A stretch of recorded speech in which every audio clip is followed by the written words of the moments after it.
Hello, everyone. Welcome back to the Coruscant Knights podcast. Very happy to have you here to talk about episode 6 of the Ahsoka series. My name is Cooper. Alongside me, as always, is Mark Hello there. and Jack. Hello, everyone. All right. So we've had a bit of a chat before the podcast. The two fellas joining me want me to speak first. Because we've got three very differing opinions on this episode.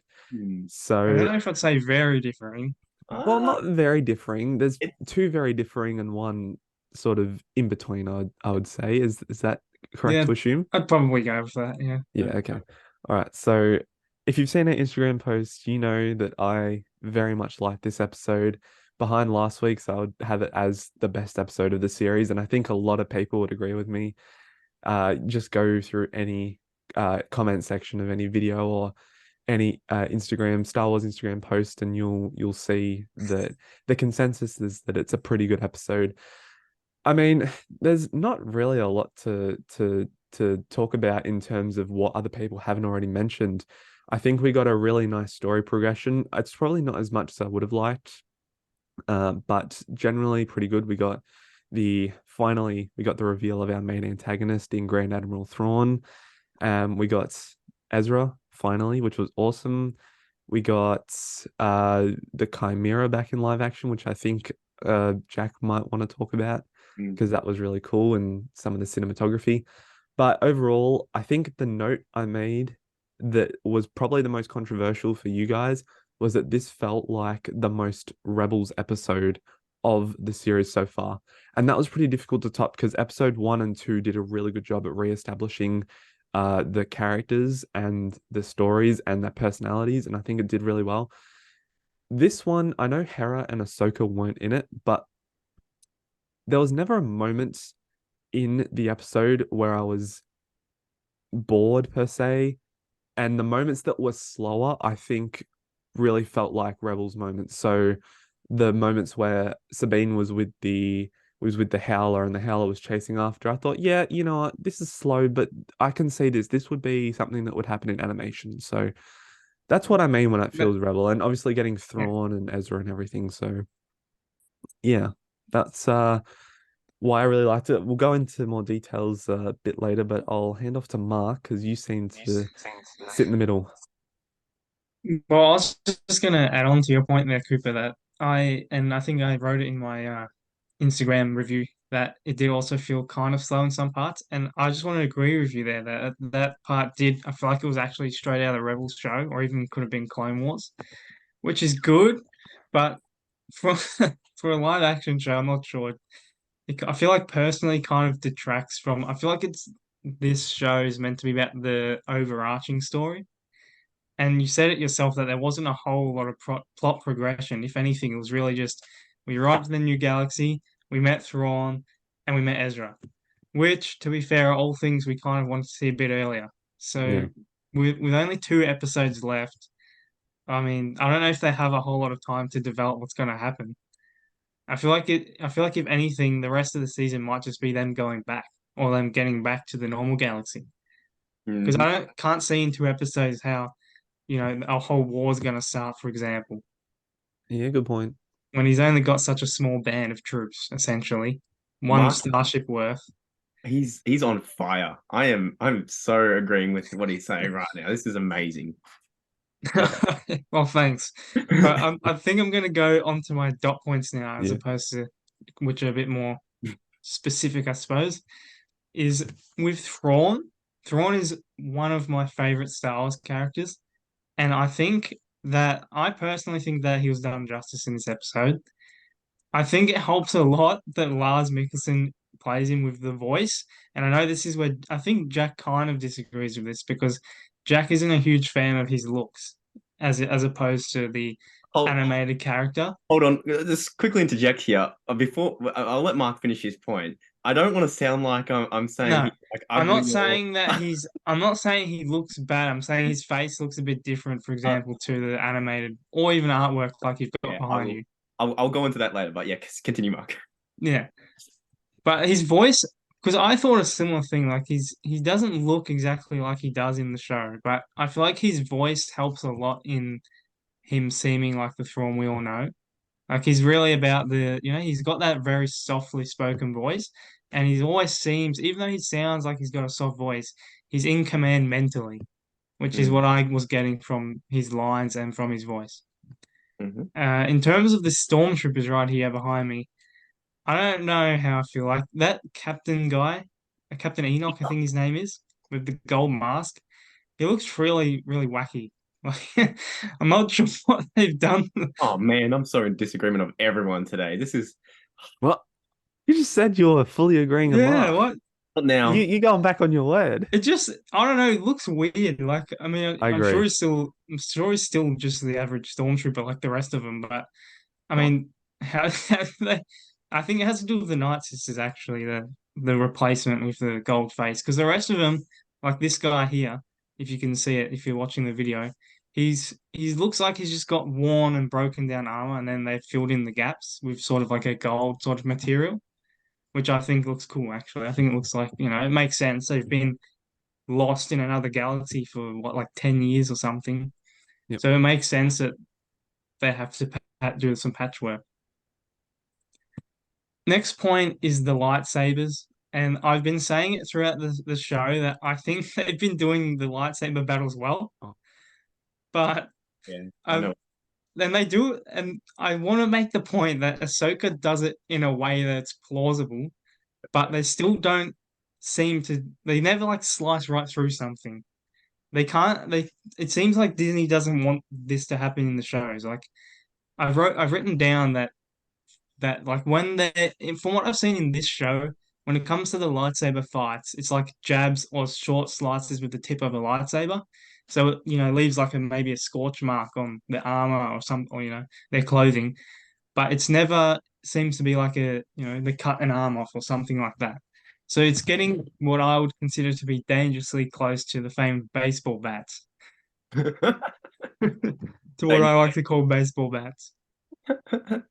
It's not there yet, but because I Mark, think that, yeah, you gotta make a whole YouTube video about the you. baseball bat, the I history of the do. baseball bat. Like it's nothing like Obi-Wan where he full on goes like whack or like slices a stormtrooper and it bounces off the armor.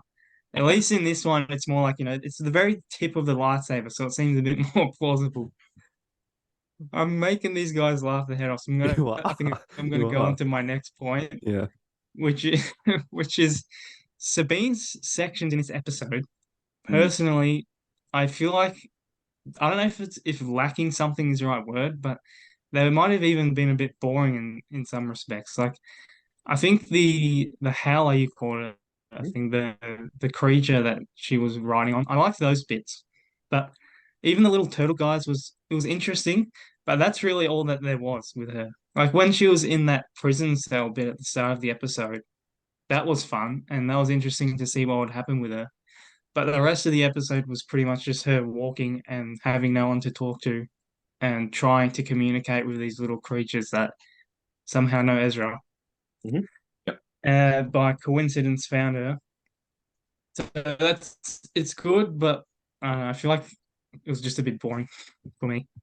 And that's why I was saying that I was getting Rebels vibes because that's the kind of thing that you see in the animated shows, I feel like interactions with creatures that they've never seen before. And that also brings me on to Ezra's introduction, and I'm pretty sure Jack agrees with me with this. It seemed a little bit anticlimactic Oh yeah. because he basically just appeared out of nowhere, coincidentally, and saw Sabine there. And Cooper, you got something you want to say there? Wait to argue against the Coopers. I know what he's No, no, gonna say. you continue. I'm writing some rebuttals. Okay, that's fine. That's fine. I mean, it was still good to see him, but I feel like it could have been more of an impact story-wise. And I'm sure it was an impact story-wise, but to me, it only seems like it was to a little bit. Like Hmm. there wasn't really any build-up to it in this episode, which, there was with Thrawn, I would say, with like the Chimera flying over the sky in the shot. That was awesome. But this one was just a voice, and then the camera turns, and there's Ezra. So Yeah. I'm hoping that the next two episodes will really develop with Ezra and Sabine's relationship, which I'm sure it will, especially with Dave writing. So Yeah. I'm sure that will be fine in the end. Also, I just wanted to state, I'm sure a lot of people probably already knew this, but it just clicked with me when I was watching the episode why they arrived in a humongous hyperspace ring, and I think it's for sending the Chimera back. Because didn't its hyperspace engines break or something? And even if it didn't, it's been dormant for so long. Because why else would they need a giant hyperspace ring? That's a good question, actually, because I didn't really think about that. But now, Yeah. I don't know, I think you need to almost put the Chimera in space next to the ring to see the size of it, because I felt like the ring was big, but I don't know if it's wide enough for the Well, white. if you remember when we saw, I think it was the ghost with Hera, it was tiny Yeah, compared to the whole ring. yeah. But the ghost is very small. And you got to, It's massive. well, So it's not very small, but it is pretty small. Yeah, I I don't mean know. it's large for a small ship, if that makes sense. Also see Thrawn in the trailer shot on the Yeah, on the Yeah, so I eye. reckon they dock the Yeah. Chimera into the ring, and then he goes up to the bridge probably. unless they yeah, It's a good yeah. theory. It's Because a good I mean, I theory. don't see why else they would need a giant hyperspace ring. And I had a conversation with one of my friends about this. Like we were saying earlier on in the show, why have they made like just a giant ring? That seems weird.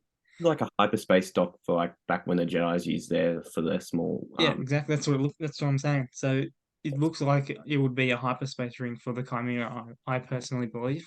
I yeah, think that makes sense. yeah. It's a Nice. weird And I shape. Like the Chimera is a weird shape to put in a ring. That's why I Well, don't I mean, if you think about it, it's the same shape pretty much as a Jedi Starfighter. Like it's got like I the point. suppose, but they had it had the middle bit across the thing, across the ring that oh, helps the Oh, did Jedi it? Starfighter go in and out. So I don't Oh, know. yeah, that bit. Yeah. Well, who knows? We'll see. I guess we'll have to wait and see what happens. Well, they're gonna have to bring it back because, like, they're not I gonna be able to transport all of the troops on the eye. So that's for sure. Yeah. Well, I mean, they could fit the troops in the Chimera, and then you could just go Mm. up to the ring. But I think I'll end with my final dot point, which is that I think my favorite part of this whole episode was the bits with Balin and Shin, especially Balin. And as always, rest in peace, Ray Stevenson. But he did a fantastic. He's always every episode he's in has just been a phenomenal performance. I absolutely loved like hearing his backstory, and we're also starting to hear what his plans might be. So like he wanted to basically just go along because he's heard stories that there's something powerful on this new galaxy planet, Mm. and Shin is, he won't even tell Shin what it is. So he's keeping it very secret, and I love that Dave is keeping a secret from us as well because it means we're also wondering Mm. what the big reveal is going to be. Hmm. Which, in fact, I almost feel like you could translate that to with Ezra, like how he just appeared, Yeah. and there was no mystery as to where he was. Essentially, like there was a slight mystery, but then he just appears out of nowhere. As opposed with Balin's plans, us as the audience are sitting here for a few weeks between episodes, wondering what is it he's after and what are his final plans for the galaxy for when they get back. Hmm. I will just add. So I got to credit Eric Hmm. Voss on New Rockstars for this. He seems to think it could be the Bendu or some form of the Bendu that he's That's an after. interesting theory. Because the Bendu was the balance between the light and the dark, and that's kind of what they are, Balin and Shin. They're kind of in between, aren't they? Yeah, my own theory was thinking, since we're on the topic, was it could be like an old Jedi or even Sith temple. He Oh, needs something from that to kind of like balance out what he's trying to do, maybe. Like some power that gives him kind of the abilities to tap in, because you know how more he's more of a Jedi now, even Night Sisters, like I smell Jedi kind of thing. I think Mm. the powers that you kind of get when you go to the dark side because he's not fully committed to it. So maybe that thing might open up abilities and stuff that he can learn to be able to be the new, because I think he wants a new order for what he wants to train as a Jedi, or like Grey Jedi, whatever they are. You know what I mean? Like he wants to be the overarching both. So like it never goes full of Jedi, Rise of Empires, just both, kind of thing. mm, That's my okay, theory. Yeah. nice. Yeah, that's interesting. It was definitely also interesting to hear Balin's views on the history of the galaxy. and what he thinks the future's going to hold. So I'm looking forward to seeing what that is. Yep. And I think that's it for my spiel. So if Jack wants to go. Okay, so straight up, I just have to say I'm gonna talk about Sabine first. I actually no, that's a lie. I'm gonna say overall, if you guys saw the reviews on Instagram, I gave it just under a 7.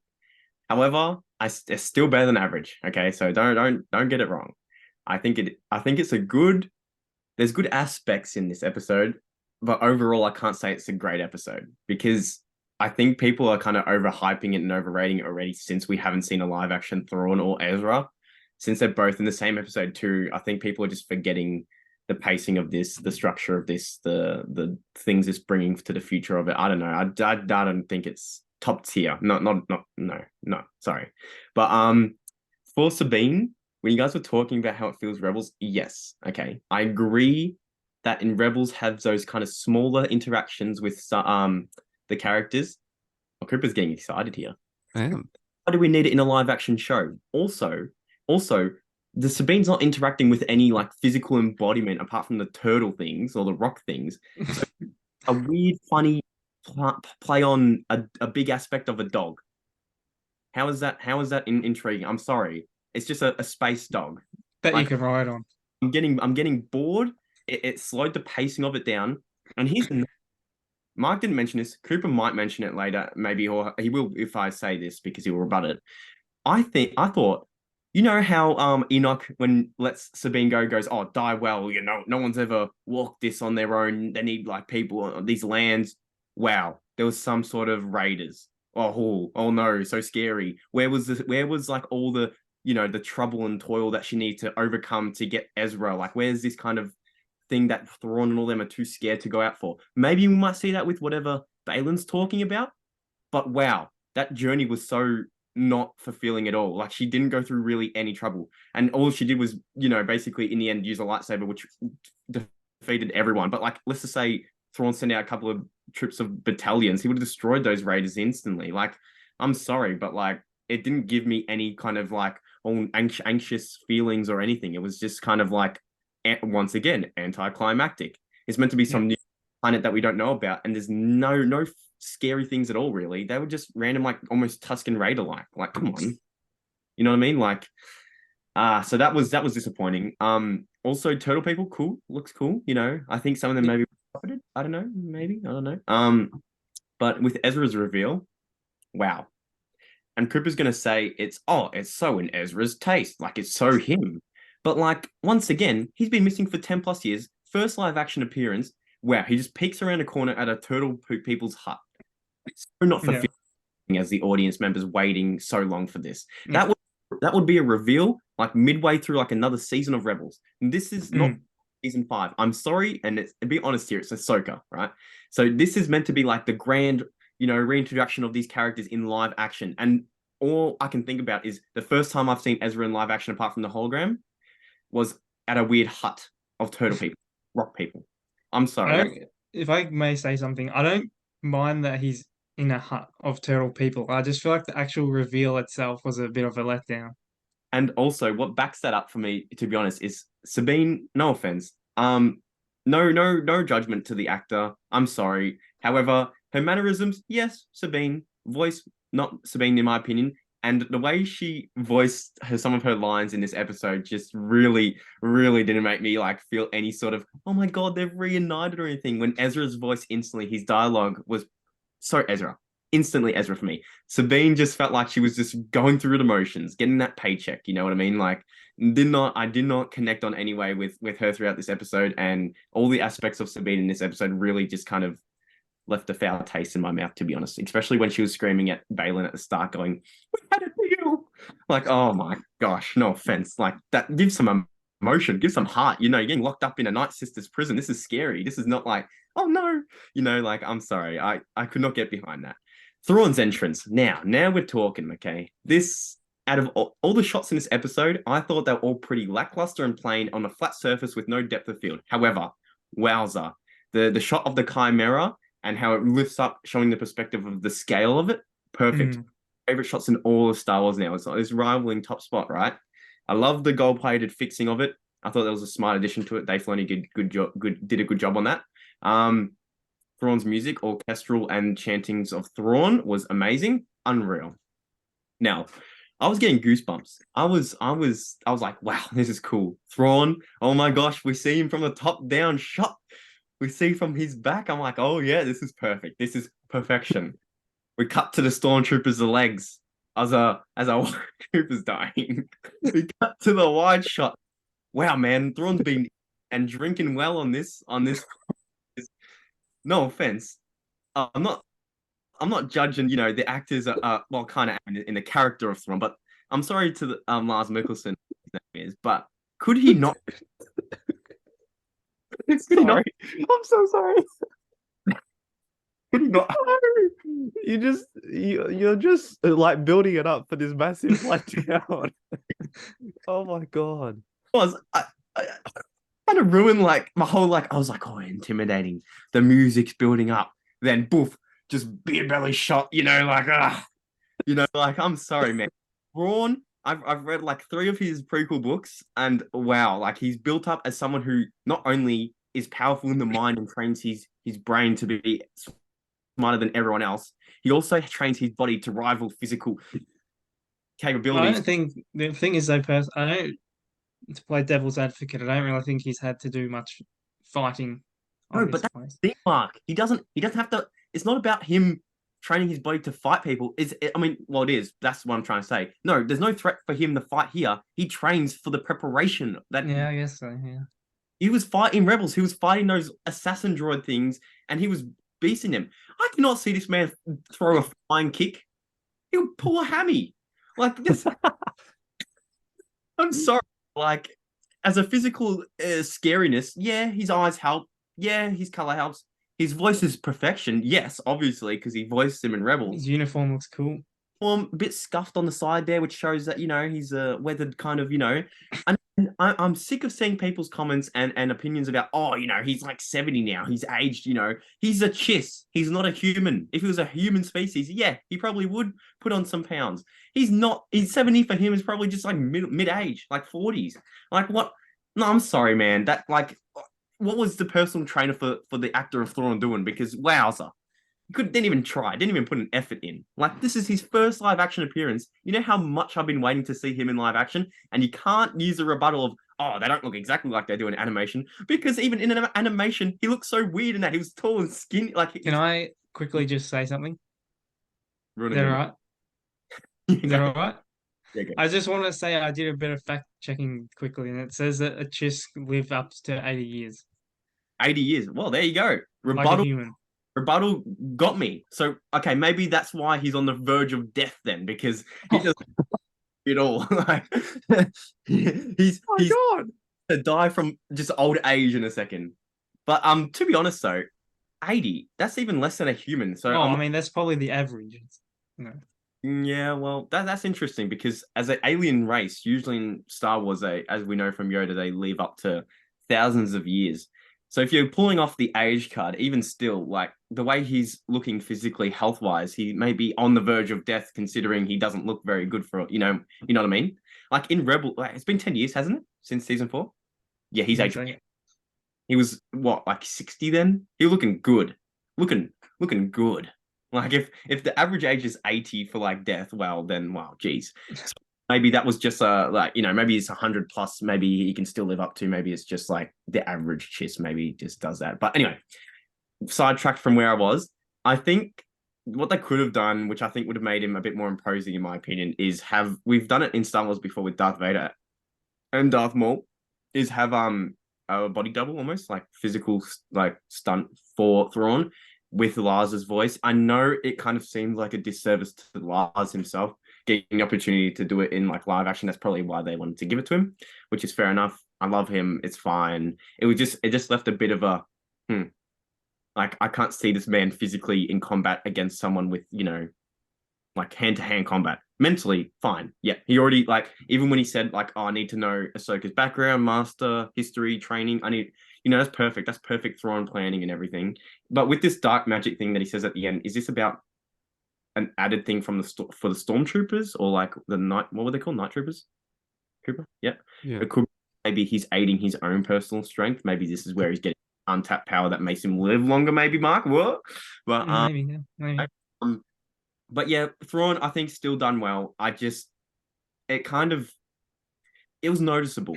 Seeing it for the first, like now, I probably wouldn't care as much for the future episodes. But when you first saw him, why did they have to do him dirty with that side view? Like the front views, like if, for example, we see on Cooper's screen there, if you guys are watching, that looks fine, you know. But those side views, every time like they just cut to the side, I'm just like, it's not fat or anything. It's just like the fitting of the costume and the clothes. It just, I don't know, oh, it looks weird. But uh, going on the troopers because I'm going to try and link to what everyone else has been saying on the podcast before me. I like the gold plating. I don't think it's Roman-esque. I think it's realistic in terms of what the materials they had to gather for it. Don't know why it is gold though. Like, how do they have gold metal on this planet? I don't know. Did they have like Who consumption? knows? Maybe it's rich in gold. You never know. Maybe, yeah. Enoch I actually love. I think it gives you. I think he's the only living trooper left, or like person with his guard. That's why he is the leader of them. I think he might have some disfigurement, maybe, or something. Maybe that's why he wears that helmet, kind of representing who he is on the inside, having more of the mouth structure kind of be a bit gold, and the rest is kind of stormtrooper-esque.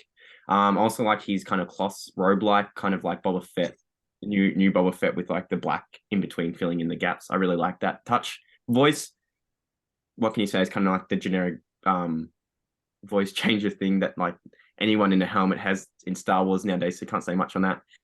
Night Sisters, you guys didn't mention them yet, but wow, I thought they looked really good. Because when they announced Morgan was a Night Sister, I thought nothing like them, but I guess it makes sense because she wasn't born, like she's like a descendant. And if you look at it realistically, you know, you slowly get less and less of whatever the descendant was from, but this shows clearly that they still have what it takes to show, you know, what a live action Night Sister looks like. What else did you guys mention actually? I think I've talked about mainly everything. I just think that this episode was very hyped up because of the productions. However, if you look at it holistically, I think it didn't really progress the story much. There's only 2 episodes left. I think that they really should have done this introduction earlier, or at least stop lingering on how long it takes on this hyperspace travel, because next episode is probably going to open, or at one point see the Purgle exit the hyperspace with Morgan shooting at them or whatever.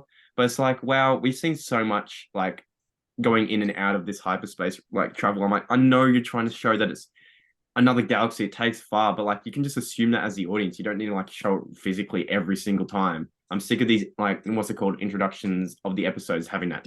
Also, another thing actually, I really wasn't a fan of the title of Far Far Away, because it was it was like, haha, you know, they're going far, far away. It's what we see on the title calls. And Hu Yang's line at the start. Yeah, like that was pretty cool. He's the first character to say it physically ever in Star Wars. But like the title, I was like, oh, you know, I know we already had a title card saying the return, but I was thinking it was something along the lines of that, teasing Thrawn, and I was going to get even more hyped. But like Far, Far Away, I'm just like, what is this, a fairy tale? Why not like, aiming for honey? And I'm just like, what? But overall, I think the episode was good. Just nowhere near top tier what Cooper was saying. Like, no, I'm sorry. It's storytelling wise, pacing wise, plot wise, even cinematography wise, aside from those cool shots and sound and sounds, no, does not rival the previous episodes. And I think Mark said before we started podcasting, he did say that the Anakin introduction before should have almost probably been left after this. Yeah, I was saying that having Anakin in the episode before this one kind of made everyone go, you know, super. The excitement level went right up here seeing his cameo. And Thrawn and Ezra aren't really cameos because they're going to stay in the season. But if we call them cameos because we've been waiting for them, since they've come after Anakin, I feel like everyone's kind of a bit, you know, their excitement was all from last week, and it's kind of less exciting, I'd say, because everyone loves seeing Hayden Christensen come back. Gonna say we have But Anakin and Hayden for ages when yeah, we saw in Rebels and stuff like frequently, and that's why I feel like our point that me and especially Jack have been making throughout this season of our podcast is that we feel like we should have seen Ezra and Thrawn earlier on, even if from their perspective before the heroes arrived. And I feel like if they did that, not only would it have been less of a letdown, I think that's why also we've been saying it's a bit of a letdown, especially with Ezra, because it comes off seeing Anakin. Yeah, So if we saw them first and then saw Anakin, like an episode or two later, I you feel know, like I feel like everyone would be their minds would just be blown even more than they already were. because this would have been the hype, pre-hype almost, and then even like having Anakin the next. Yeah, Wow, they're really exactly. guns. But also, I did remember what I was wanting to quickly say about the Ezra thing. I did touch on it. Um, with the anticlimactic bit of Ezra, I just when they were making out like he was lost, like Thrawn's not even sure where he is. It doesn't feel like it was rewarding to find Ezra. Like it wasn't hard at all. It wasn't a hard mission. It was like it didn't sit well with me because I'm like, it just Thrawn was hard to get to. Like he obviously had help from Night Mm. Sister and everything, and then there's this Ezra in this planet just chilling with some people. Like, ugh, it wasn't great in my opinion, and I'm sure that I'll very much argue whatever Cooper's going to say because he's building up from everything we've talked about. So I will pass on the baton, as you would say, to Cooper, and yeah, that's just my overall thoughts. Okay, first thing I want to say, Mark, that you did a really good analysis today. Oh, Mm. thank you. And I think preparing helped. I'm just saying. Yes, yes, I Um, think so. Jack, that was probably the most I've laughed in a long time because you just completely took a dump on how Thrawn looked, like one tiny little thing, and just The belly. began to rant on it like there was no tomorrow. Um, I've got a couple of points that I've just written from listening. The first thing I want to ask, do you think that Ezra looked like a medieval knight? Nah, Jesus. Yeah, I was gonna say I don't think he looks like a medieval knight. I think he looks like Jesus or Moses or something like that. He looks like Really? a I thought he looked biblical like a figure. knight. Ah, Yeah, I guess so. if anything, like a monk esque. He looked like Okay. a And I wonder if that's on purpose that he looks a bit biblical looks biblical. because he's kind of a holy warrior. So Yeah. Okay. I don't know. I, I just thought he looked like a knight with his clothes. I've got another fair question, enough, fair enough. Mm. Mark. I don't know why I For just said me, no for both, everyone. oh yeah, Do you reckon we're actually going to see him shave his beard and head to make it look more? Really? You think he's going to No. rock with? I think he's going to keep it as well.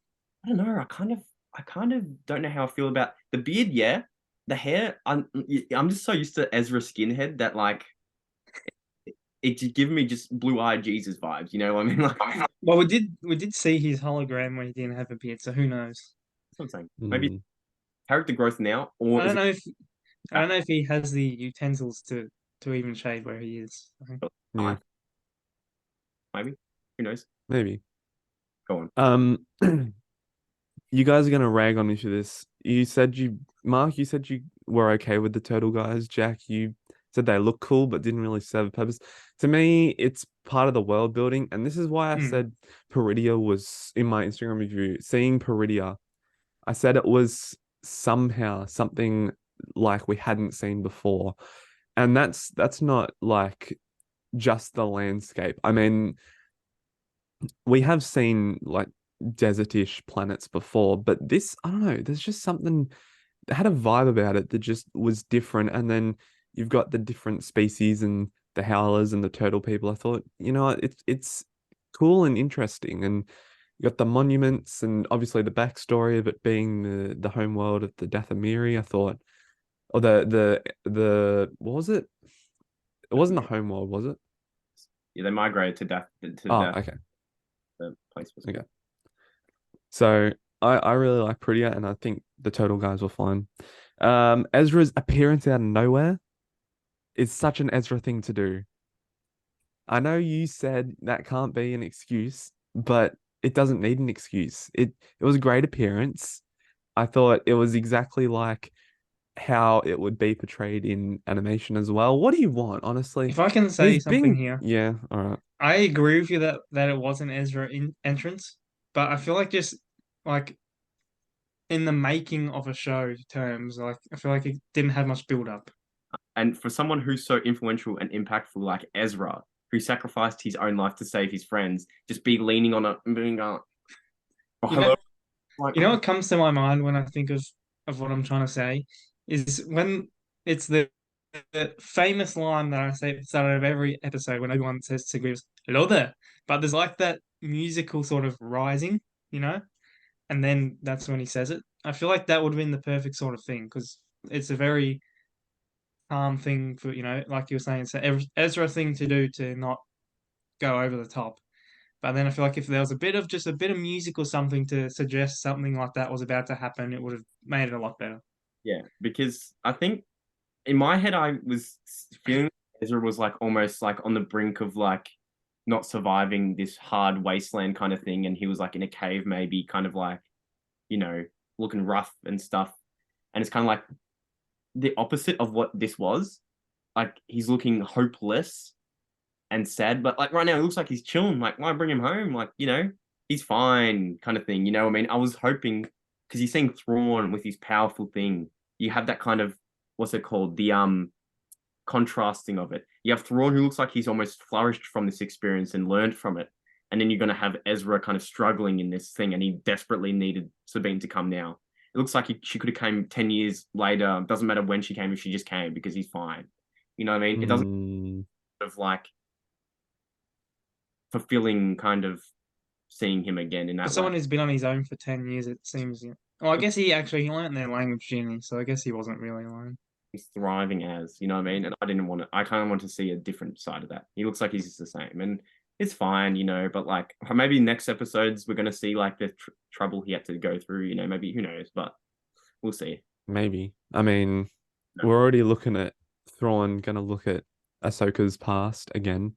And if we're gonna get that, how's Ahsoka gonna fit? This is what I mean, right? There has to be a season 2 now, or these last two episodes have to be over an hour long each, because there's just so much left to do in 2 episodes. Mm-hmm. My opinion is going to end what's it called, cliffhanger-esque, because Mm. since production we've heard that obviously with the Mando movie that Thrawn's going to be the big bad. Hasn't that kind of just spoiled everything that in this episode, in the show, that obviously he has to escape kind of thing, or gets away I feel like it's just going to end with them going back to the normal galaxy, and that's how it's going to end. Yeah, having Thrawn, somewhat trapped them supposedly on it, and Thrawn gets into the new galaxy, see him hyperspace, and like he's just got like that kind of devilish smirk on his face, going like this. Yeah, I think the next episode just going to be Ahsoka arriving, and then Ezra and Sabine, and probably Ahsoka talking a lot. Oh, really? I think it's going to open up either with Ahsoka, obviously, coming in, but I think it's going to have a battle with them in the space with the Purgils, and then I think it's going to cut to Baylan and Shin attacking Ezra and Sabine, because that's where they're on the tails of them. That's true, yeah. I'm looking forward to see what happens with Baylan and Shin. I forgot to back up Mark's point with that. I love Baylan, and I feel like Cooper would too. I feel like we're universally the one thing about this show, just love Baylan and Shin. Like, productions, we love their character development. We want to see where they go to, and yeah, it's great. Anyway, continue, Coops. Well, I do realize that we've kind of been going for a while, so I want to finish up with one more point, and it's actually on Baylan. The point he made about the cycle, repeating again and again, and I love that he seemed so deflated in the thought of it. He's just like again and again and again, like thinking of the cycle. That has been my when I think of different projects to create, that's what I think of. I'm like, how does the galaxy get to a state where every time a major faction loses, another one rises, and then they lose, and then another one rises, and then they lose, and so on. And it's just this cruel cycle. And I love that Baylan was able to explain it in this episode. He has an interesting view of history. It's impossible to be in power forever. Yeah. Yep. Always one little minor slip up, one too close relative character who wants power. And I think that's where Baylan's blind side is going to be. There's no way you can have that kind of have just one power, and that's where he's blinded, I think, because it's impossible. That cycle has to happen for kind of the galaxy forever. Yeah, otherwise it's not, maybe just destroys itself, the galaxy. It kind of needs that thing. It's almost fate, destiny. And it's interesting to see what Shin will do with it as well. Oh yeah. Questioning makes me feel like she wants to she's almost envious that she wasn't a Jedi. You know, she always asks, even in that when I forgot to mention this about Balin, but we're on the topic of it. You know how they're looking at the remains of Sabine's people that attacked her. She asked out of nowhere, about the Jedi Order. No one signed anything in it. Like she's always asking about Jedi. Is that about Jedi Temple? That's Jedi Order. You know, always about the Jedi. Right? And Balin goes, I think we talked about this briefly, Cooper. You didn't really. I don't know if you didn't like it or you're just a bit confused why he said that about he liked the idea of the Jedi Order. I really like that. Yeah, that was interesting actually. He wants an order. He likes the idea of training, you know, a collective force users into something more, but he doesn't like how blinded the Jedi were and how kind of egotistical they were too, which was that, you know what I mean? So I thought that made sense. I didn't think it was like confusing or kind of like, why would he say idea? But the idea of it, I even think is great. But when you look at it realistically, it wouldn't work anytime because, as you said, there's always people who would oppose that. There's never one perfect rule. So that's why he like not wanting it though, exactly. So it's kind of interesting. Exactly. On that topic, I am wondering, because when he says he likes the idea of the Jedi Order, I wonder if he likes the idea of a Jedi Council or if he just prefers have one Jedi in charge of the whole order. Yeah, kind of like how Luke was, and then it failed once again because the repeated cycle of it.